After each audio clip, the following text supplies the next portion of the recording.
Hey guys, what is up? It is me, Pagey, here once again with another video on the Flash movie. So yesterday we had the long-awaited first official trailer release for the long-awaited Flash movie, which aired just before the Super Bowl, with there also being another TV spot that actually aired during the actual game that showcased a bit more footage as well. Not a ridiculous amount, but just a bit more. And overall, the first look footage was met with, I would say, quite the pretty damn strong response.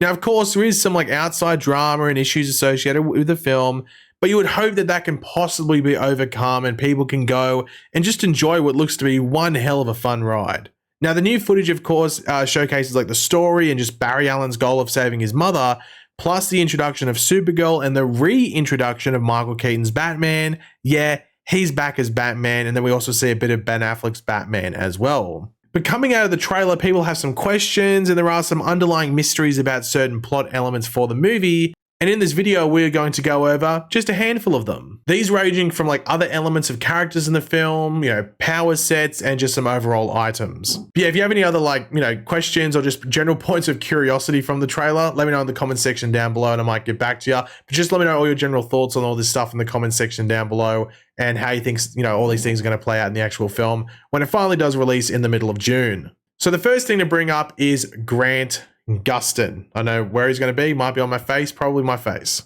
Michael Keaton, Ben Affleck, reportedly Adam West's Batman from the grave, and another former Batman potentially in a new end scene for the film. That's 4 Batmen, and only one Barry Allen or one Barry Allen actor in this film. You would like to think Grant Gustin is in this movie in some way, shape, or form. It would be very weird, and it's the cameo that I would say most people want. Grant or John Wesley Shipp is what you'd think they would try and get to make this feel like some sort of multiverse, multi-timeline Flash movie. To have at least one other actor who plays the Flash showing up.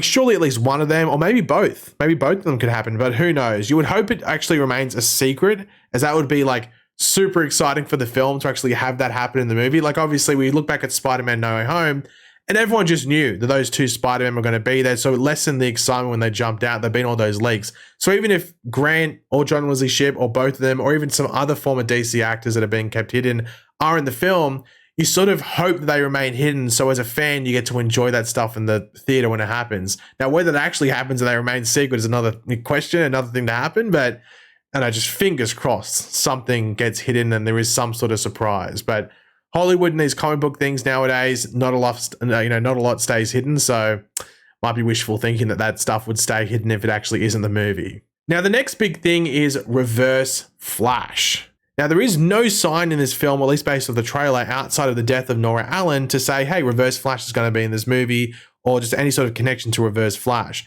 We do see Barry getting home and Nora is killed, with his father Henry being convicted of the murder due to a lack of evidence, which is very much like the murder that happens in the Flash Rebirth comics. Now, of course, this is going to be a central plot piece of this film, and I'm pretty sure the movie opens or includes in the opening parts of the film the appeal from Henry Allen for this conviction, and maybe trying to re-go over evidence to try and get him out of prison. But it seems like the re-examining of this evidence might not work at the beginning, and it sort of triggers Barry's emotions even more, which kickstarts this whole traveling back in time adventure.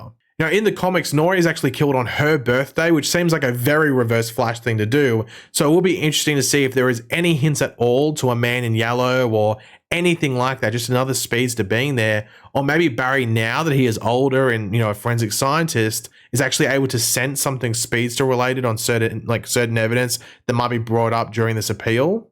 Or it could just be through his time travel escapades, throughout this movie, that he finds out who really killed his mother and who really is behind it all. With that evidence maybe being able to get his father out of prison by the end of the movie. This movie is going to be quite the emotional journey for Barry, and you'd like to think that maybe Barry getting his father out of prison could be the happy ending that's needed for this film, and a bit of hope for Barry going forward as the Flash, while also setting up Barry's quest to find out the true killer, or the true killer making themselves known in a sequel, which could lead to a minor Reverse Flash tease at the end of this film or at some point in this film. But to do this story point or storyline from the comics in this film and not have any Reverse Flash connections or any Reverse Flash teases at all would be very surprising, and it's what makes me think there'd be something in there, whether it's a crumb, whether it's a full-on tease or reveal, something like that, but you just have to think there'd be something there. So yeah, I'm pretty intrigued to see what they do with this whole Reverse Flash situation. Next up, the Flash ring. Now, this is actually made by Alfred Pennyworth of Ben Affleck's Batman. He's Alfred. More high tech than the Flash ring openings we've seen in other media. Like it opens like an elevator door or something like that. And based off the prequel comics, it does shoot out very similar to that of like the Flash ring, might I say, from the comics and the TV show as well. So it looks a bit different. Like it doesn't have like a latch that opens or anything like that. It's more high tech, more modern, but it does shoot out. And I'm assuming that Barry just sort of like phases into it or something like that. Not exactly sure. It might just go around him, something like that. I'm sure there'll be a Flash ring sort of like opening and suit up scene within this movie. You would have to think at the very least. Now, one big discussion for this movie is when is the movie set? Because we know that Barry is time traveling, but we also know that he's dealing with a younger Barry. So when is it set? Now, in the younger Barry's room, when we see both of them in there, we do see a Pacific Rim poster over here. Now, that movie was released in 2013, but people do seem to believe the younger Barry, when they're in the Batwing and he's like sort of recording Supergirl, is using an iPhone 6, and that did not come out until 2014. However, he could be using an iPhone 5. There's sort of like similar designs and stuff like that, which came out in 2012. So this movie could easily be set in like mid to late 2013, because Pacific Rim might not even be out. It just might be a movie that's coming out that this Barry's pretty excited for. So it could be early 2013, could be mid 2013, could be late 2013.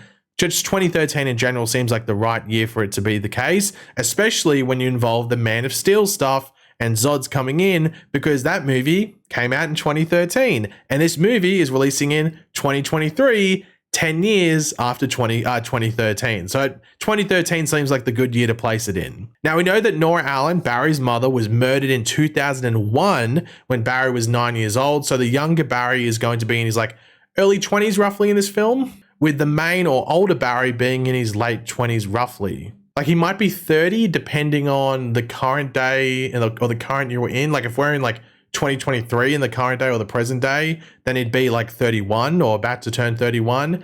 But if we are setting this movie around the time they filmed it, which is like 2020, 2021, then he'd be in his late 20s. So I guess we'll have to wait and see what happens there. But yeah, I'm sure there'll be some like pretty evident like pop culture references or just technology references in regards to when the movie is set. So I don't think it will be lost on anyone when we're actually in this certain piece of time or period of time.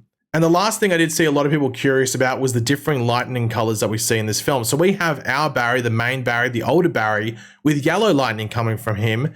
But then we had the younger Barry, who gets speed at some point throughout this film, having the blue lightning like we had with Barry back in the 2 Justice League films, like we saw with him in the first Suicide Squad movie and everything like that. So what's with the different lightning colors? Now, there is some theories going around where blue maybe means like a new or like, you know, maybe like amateur connection to the Speed Force, and yellow means more experienced. But there is also a question as to whether Barry's new suit, like our main Barry that he's gotten this new suit, actually gives him the yellow lightning, because there is a shot of the main Barry, you can tell by the hairstyle and everything like that, in the other Barry's bedroom by the looks of it. And we say that because we see an older Barry here with the 2 parents, but Barry was young. He was 9 years old when his mum died. So this photo wouldn't be there of him. And this Barry has longer hair, like we've seen with the younger version. So it might seem that the suit does give him the yellow lightning, because this scene with him with the blue lightning around him being in this bedroom is after various other scenes throughout the trailer that we've seen with him with the yellow lightning around him in the Flash suit. So it seems like this new suit that he's gotten gives him the yellow lightning. Now, they might explain it in the film. I'm not 100% sure if it got explained in the prequel comics, but it is a very interesting detail that it seemed like everyone just thought that they were just changing the lightning to yellow, but it seems like the suit might do that. Maybe like it strengthens or it, you know, more concentrates the connection to the Speed Force or whatever it might be. So yeah, it'll be interesting to see how it plays out in the movie and any explanations around that. But this trailer that they did release, though it did show quite a lot, I think it actually did hide a lot. Like, I think a lot of people do think this big fight with Zod is like the boss battle or final battle of the movie, but it seems like there might be something else, and that might be like the end of the second act or the beginning of the third act, and there might be more that comes towards the end of that movie that builds up to an even bigger fight that does lead to multiverse stuff, and maybe even some of that stuff we're talking about before, with like maybe like a Grant Gustin thing and the you know, various other characters from the multiverse showing up. So there's going to be much more promo material that comes out for this movie, and a lot more questions that need to be, you know, well, pondered about and answered in general. So it'll be very interesting to see how this all plays out in the coming months leading up to the release. But yeah, guys, thanks for watching. Hopefully you enjoyed the video. If you did, it'd be awesome if you could drop a like on it to show support. Let me know in the comment section down below your various thoughts on this. You know, do you have any other theories around some of this stuff that we've talked about? Let me know all that in the comment section down below. And of course, if you are new to the channel, make sure to subscribe. And yeah, I'll catch you guys later. Goodbye.